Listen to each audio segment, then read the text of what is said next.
Louvado seja o nosso Senhor Jesus Cristo. Para sempre seja louvado.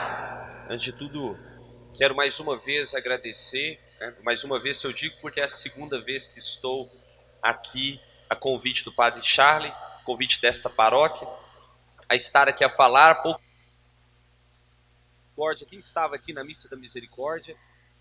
Gente, né? A maioria é a primeira vez que talvez me vê ou me ouve me vê falar aqui. Bom, então é necessário que eu me apresente antes de tudo. Meu nome é Valdo, faço parte da comunidade Missão Maria de Nazaré, lá de Divinópolis. Sou casado com a Ângela, sou pai do Pedro, do Tiago que está por vir. E com muita alegria, já há mais de 10 anos, há quase 15 anos, que eu anuncio a palavra de Deus. Desde que tive meu encontro pessoal com ele na comunidade Missão Maria de Nazaré mesmo, há mais ou menos uns 15 anos atrás.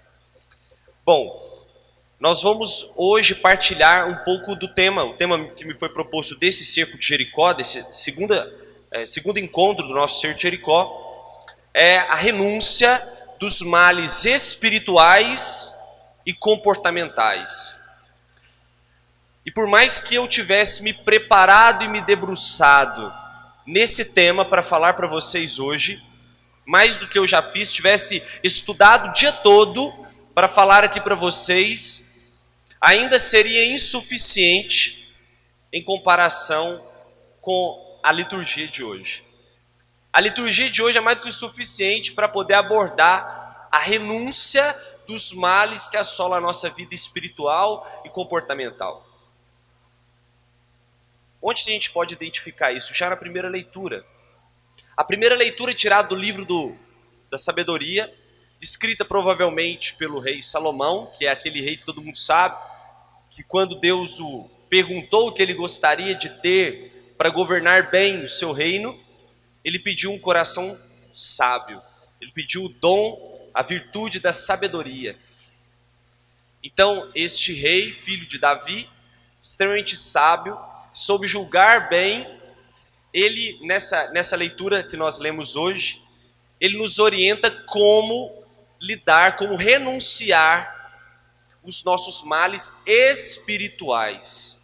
Onde nós podemos identificar isso?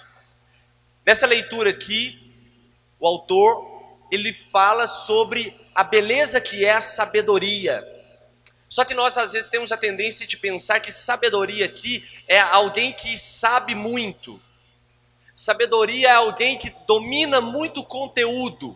Não é dessa sabedoria que o autor está dizendo. Sabedoria aqui é a pessoa capaz de reconhecer a presença de Deus, que é a própria sabedoria.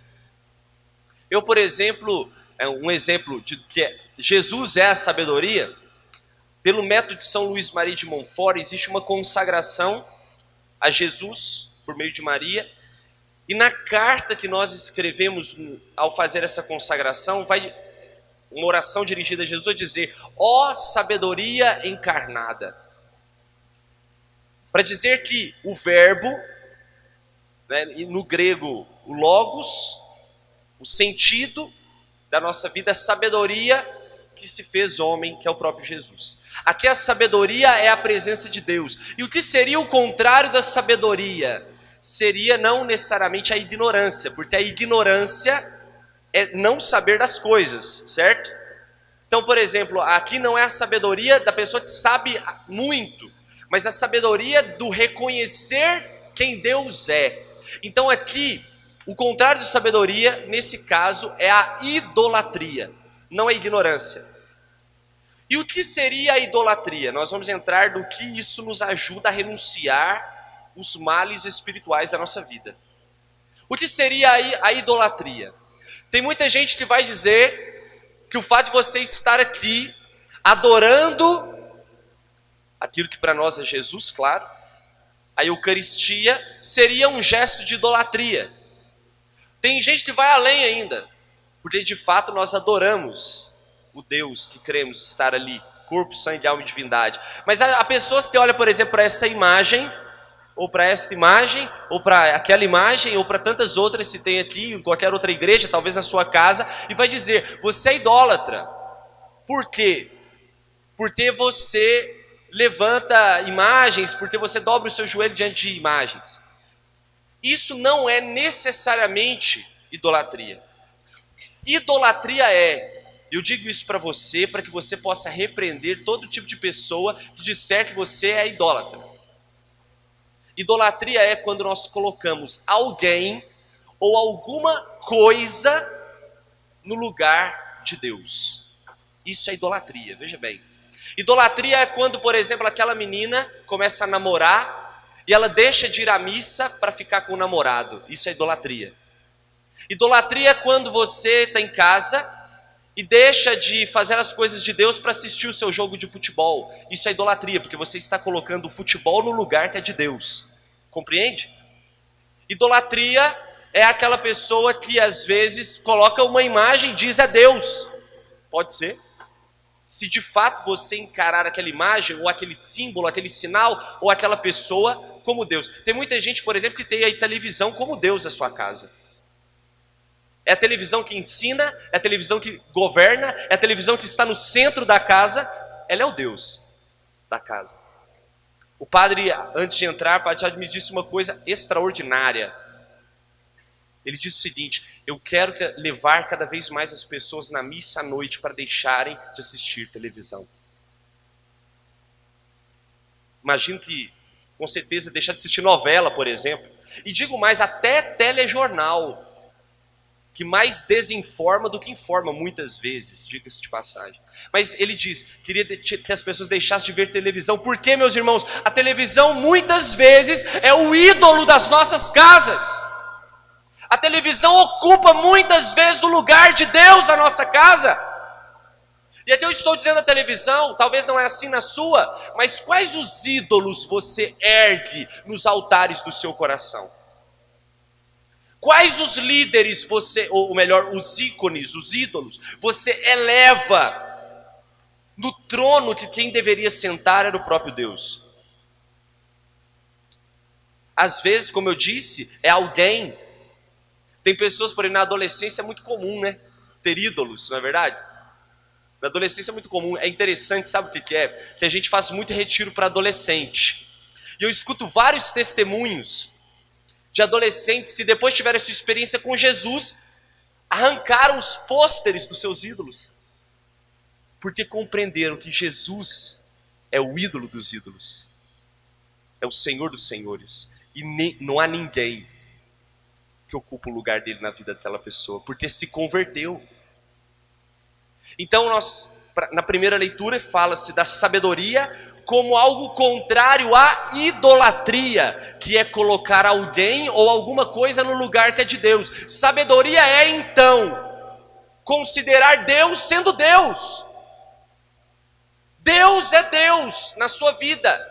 E meus irmãos, por mais que essa frase pareça simples, ela é extremamente profunda. Porque se Deus for Deus da sua vida, é Ele que deve governar o trono do seu coração. É Ele que deve nortear a sua vida. Ele é Deus.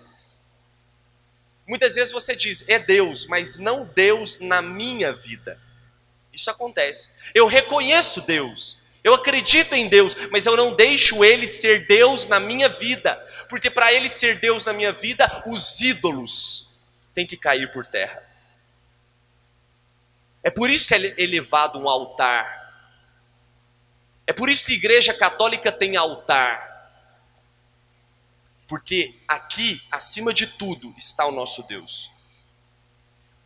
E este é o primeiro princípio, vou voltar nele, mas é o princípio para que nós sejamos capazes de renunciar aos males espirituais que atuam na nossa vida.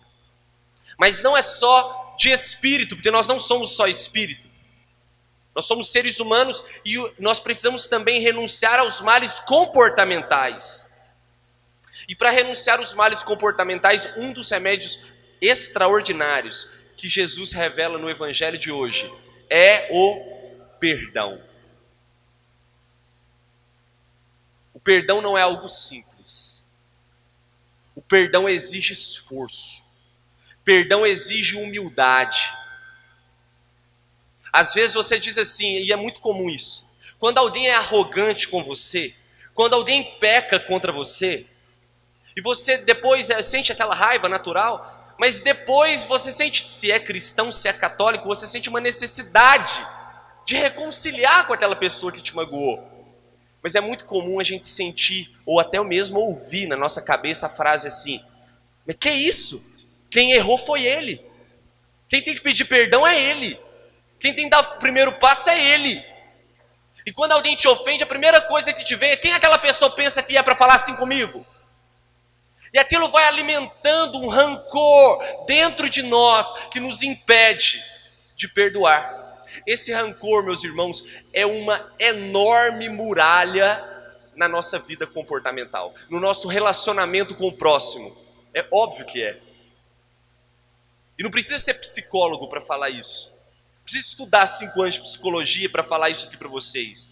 É algo óbvio que quando você tem rancor com alguém, parece que existe um muro diante de você e dela. E nós estamos aqui para fazer as muralhas caírem. Cerco de Jericó é para fazer as muralhas caírem. E não há dúvida, tem muitos corações, inclusive no meu, há necessidade de perdão. Para que o nosso comportamento, as nossas relações sejam restabelecidas, sejam elevadas. Nós precisamos, meus irmãos, aprender a perdoar. Porém, nós vivemos numa geração, no mundo, extremamente egoísta. Onde eu não posso dar o primeiro passo, tem que vir do outro. É como se diz: venha a mim o vosso reino. Eu espero sempre que o outro haja primeiro. Mas veja bem, meus irmãos, ser cristão vai na contramão dessa dinâmica. Ser cristão é sempre dar o primeiro passo. Ser cristão é sempre ser o primeiro a ir. Recentemente agora eu e minha esposa, como imagino, deve acontecer no seu casamento também. Nós tivemos uma discussão, boba, mas discussão de casal. Nada de ofender um ao outro, não chegou a isso. Mas uma discussão, um desentendimento. E eu fiquei de bico. Você já ficou de bico? Já ficou? Nunca? Louvado seja Deus. Tava só eu e ela. Eu fiquei de bico. Aí ela foi dormir e eu fiquei, Falei assim: não, vou estudar aqui, Vou ficar aqui e espero, já aconteceu isso com você? Às vezes discutiu aí, você espera dormir para depois você ir. Quem é casado aqui sabe o que eu estou falando. E aí eu de bico. E aí ela foi lá, escovou os dentes, voltou e me pediu perdão. E eu digo para você, quem deveria ter pedido era eu. Eu errei mais do que ela, mas ela foi mais humilde que eu. E eu me senti envergonhado por ter sido ela a dar o primeiro passo. É impressionante o que o perdão é capaz de fazer na nossa vida. Às vezes você pensa assim, por conhecer a outra pessoa: Valdo, mas isso aí é porque é você e sua esposa que caminham. Se eu der o primeiro passo, ele vai virar e... fala nada. Mas meu irmão, pelo amor de Deus, não espere nada do outro. O problema nosso é esse, a gente espera uma reação também. E tem gente que vai pedir perdão assim, você me desculpa, mas também você, por que você foi fazer isso? Se você não tivesse feito isso, eu não tinha feito aquilo. Pelo amor de Deus. O perdão é um gesto de amor e precisa ser gratuito. O que é um amor gratuito? É aquele que não espera nada. Eu vou pedir, eu estou pedindo desculpa, perdão, perdoa. E às vezes a gente fica querendo explicar, falar muito, não precisa. É só dizer: me perdoa. Tá vendo? Até custa descer. É difícil mesmo. Você tem que engolir. Me perdoa. Me perdoa. Mas tem que ser de coração. Perdoe. Não, de coração. O perdão faz as muralhas dos nossos comportamentos caírem por terra. Dos nossos relacionamentos caírem por terra. E quantos de nós precisamos perdoar? Meu Deus. E digo mais. Não é perdoar somente as outras pessoas. Às vezes nós precisamos perdoar a nós mesmos. Quantas coisas, quantos erros você cometeu que você não é capaz de perdoar a você, você já confessou, Deus já te perdoou, e você não se perdoa, sempre volta aquela coisa. Isso é tentação. Nós precisamos perdoar a nós mesmos também. O perdão é, então, uma arma, uma força do Espírito para curar, para restabelecer a nossa vida comportamental e fazer cair por terra as barreiras que são erguidas nos nossos relacionamentos. Veja bem, presta atenção, volta aqui. Então, o que me foi proposto foi para falar sobre a renúncia dos males espirituais e comportamentais. E eu disse então que para nós renunciarmos os males espirituais primeiro, nós precisamos tomar consciência da sabedoria divina. Não é a sabedoria ao contrário da ignorância, porque a ignorância muitas vezes salva muita gente aí. Não é ignorância não, é a idolatria. E o que é a idolatria mesmo? O que é a idolatria? É quando nós colocamos alguém ou alguma coisa no lugar que é de Deus. Isso é idolatria. Os nossos irmãos evangélicos deveriam saber disso. E agora você sabe. Precisa ensinar. Isso é idolatria e é um grande pecado. Porque faz com que eu faça Deus descer. Faça Deus sair do nosso trono, do coração. Como a sabedoria vai me ajudar a renunciar os males espirituais? Deus é espírito. A leitura diz que a sabedoria é espírito.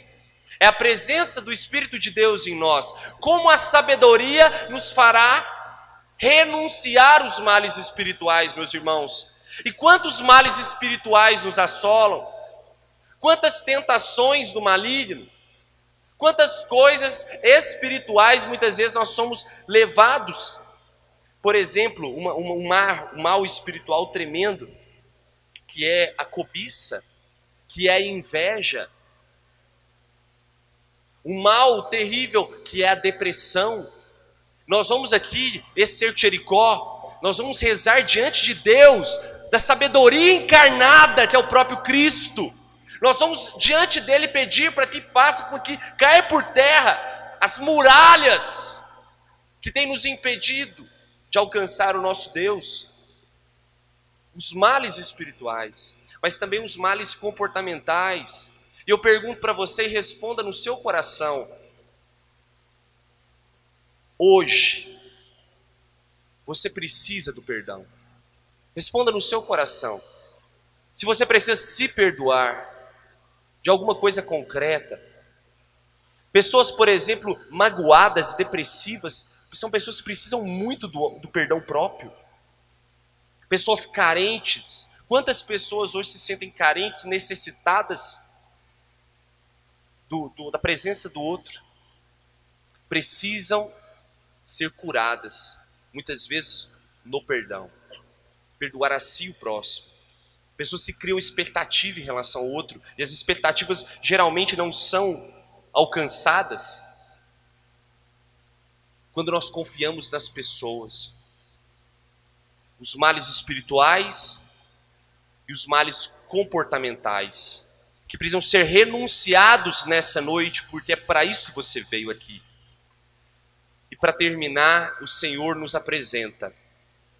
Porque diante de tudo isso, assim como os apóstolos, eu acho que nós podemos repetir o que o Padre Charles já falou 2 vezes. O que vocês acham?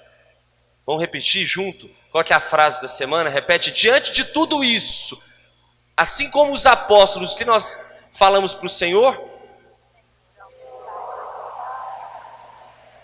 Porque, gente, perdoar é difícil demais. Renunciar muitas vezes à televisão, renunciar muitas vezes os ídolos da nossa vida é difícil demais. Colocar Deus no seu devido lugar, porque veja bem, tá tudo bem, Deus ocupa o lugar na minha vida. Ah, é? Então você obedece direitinho os 10 mandamentos? Não pecar contra a castidade, não roubar, não desejar a mulher do próximo, Não dar falso testemunho. Porque quem tem Deus como Deus na sua vida, tem que obedecê-lo, porque Ele é Deus. E Ele ser Deus subentende-se que você é criatura e Ele é Criador. Meus irmãos, é muito difícil. Nós precisamos reconhecer que é difícil. E precisamos dizer para o Senhor, aumenta a nossa fé.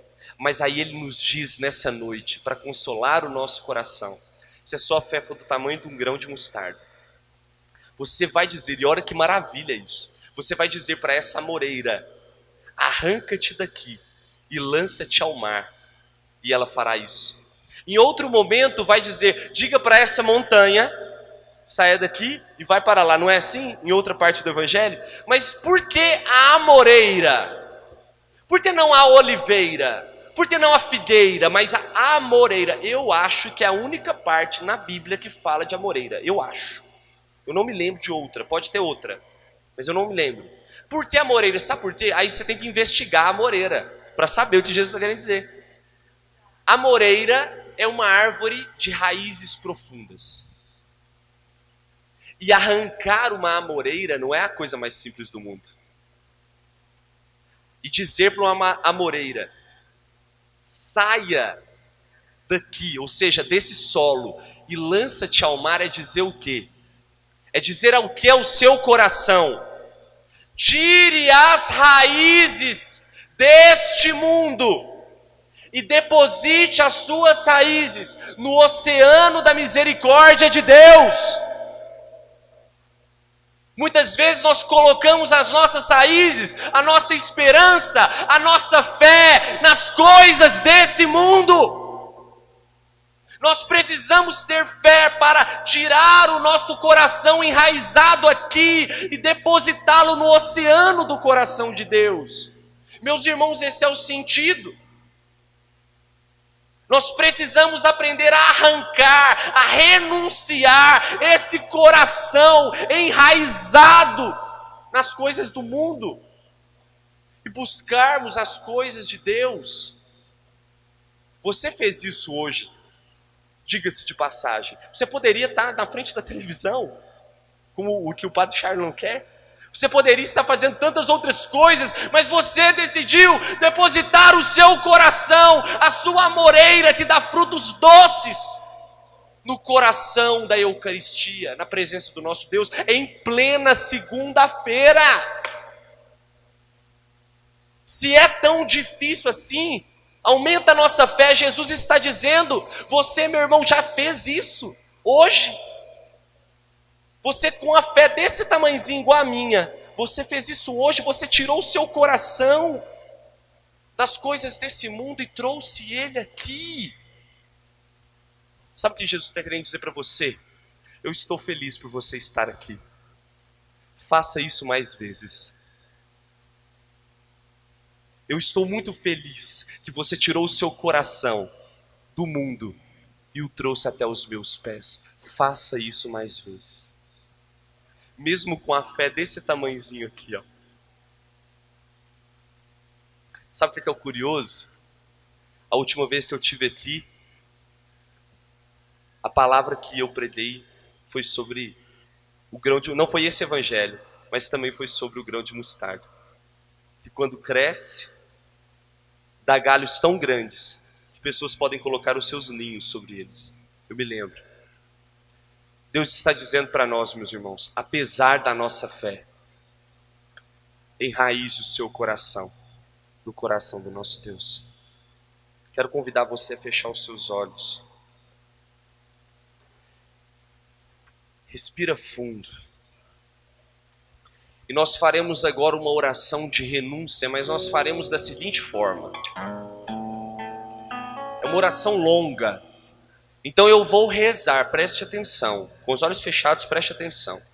Eu vou rezar esta oração pausadamente. Nem tudo que for falado aqui tem relação com a sua vida. Mas muita coisa tem. Inclusive a minha. Então aquilo que tem relação com a sua vida, você vai dizer bem baixinho, eu renuncio, Senhor. Bem baixinho você vai dizendo. Se você estiver com esse folhetinho aqui, e quiser rezar com ele, tudo bem. Mas quem não tiver, feche os olhos e escuta. E faça uma oração profunda de renúncia agora.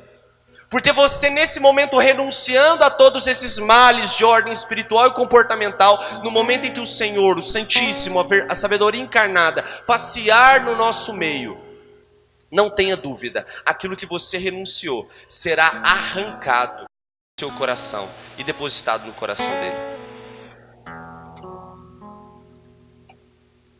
Pai amado, apresento-te o sangue e a cruz de nosso Senhor Jesus Cristo, em meu favor, em favor do meu cônjuge, filhos e familiares, desfazendo todas as maldições que nos atingiram por causa de nossos pecados, de idolatria e dos pecados dos nossos antepassados. Que se desfaleça, que se desfaça, Senhor, toda idolatria de poder, de dinheiro, bens materiais, de falsos deuses, de busca de sociedades secretas, espiritismo, ocultismo, magia negra, curandeirismo, bruxaria, terreiro de umbanda e candomblé. Quebro em nome de Jesus todo pacto, consagração e cruzamento feito por mim, por minha família e por meus antepassados, que comprometem a mim, meus filhos e toda a minha família. Renuncio à leitura de mãos, cartas, horóscopos, busca de adivinhações, uso de superstições, crendices, uso de gnomos, cristais, pirâmides, pé de coelho, fechaduras, amuletos e todas as outras formas de superstição. Se você tiver alguma coisa desse tipo na sua casa, em nome de Jesus, você jogará fora nessa noite. Que pelo sangue precioso de nosso Senhor Jesus Cristo, seja quebrada também toda maldição contra nós e nossos antepassados. Aqueles relacionados à prática de homicídio, assassinato, aborto, suicídio, crueldades, agressividades, vinganças e revolta. Desfaz, Senhor, toda maldição de avareza, incredulidade, vícios de cigarros, drogas e jogos. Em nome de Jesus, te pedimos a libertação destes aprisionamentos. Desfaz, Senhor, também toda maldição de comportamento violento que nossa família foi ou tem sido vítima. Renunciamos a todos os espíritos que invocaram sobre mim e minha família todo o oferecimento feito em nossos nomes. Que todos estes demônios que nos atingiram e atingem nossos filhos, ou tentam nos atingir, sejam agora amarrados em nome de Jesus, pelos santos anjos e arcanjos, sem nenhuma manifestação maligna, e que se rendam aos pés de Jesus, para que ele disponha deles segundo a sua santa vontade, e que sejam proibidos de retornar a nós e aos nossos filhos. Que seja uma nova geração para te louvar e te adorar. Amém. Pense agora nos seus familiares. Pense agora nos seus familiares. Que seja uma nova geração para te louvar e te adorar. Peçamos a Jesus que encha com o teu Espírito Santo todo espaço que ficou vazio em nós, nos nossos filhos e parentes por causa das libertações e curas. Que Ele derrame sua paz sobre nós. Deus, resgata nossos antepassados, levando-os ao céu. Nesse momento, ainda com seus olhos fechados, faça um silêncio. Pense em tudo que você rezou agora, ouviu, leu, pensou. E diante de todos esses males de ordem espiritual ou comportamental, repita bem forte: eu renuncio. Eu renuncio. Eu renuncio. Em nome de Jesus. Pode abrir os seus olhos. Se você crê que hoje você sairá dessa igreja e voltará para sua casa mais leve, mais curado, com o coração enraizado no coração do nosso Deus, aplauda o Senhor com força e creia, é Ele que fará. A nossa fé é pequena, mas o seu poder é grande. Amém.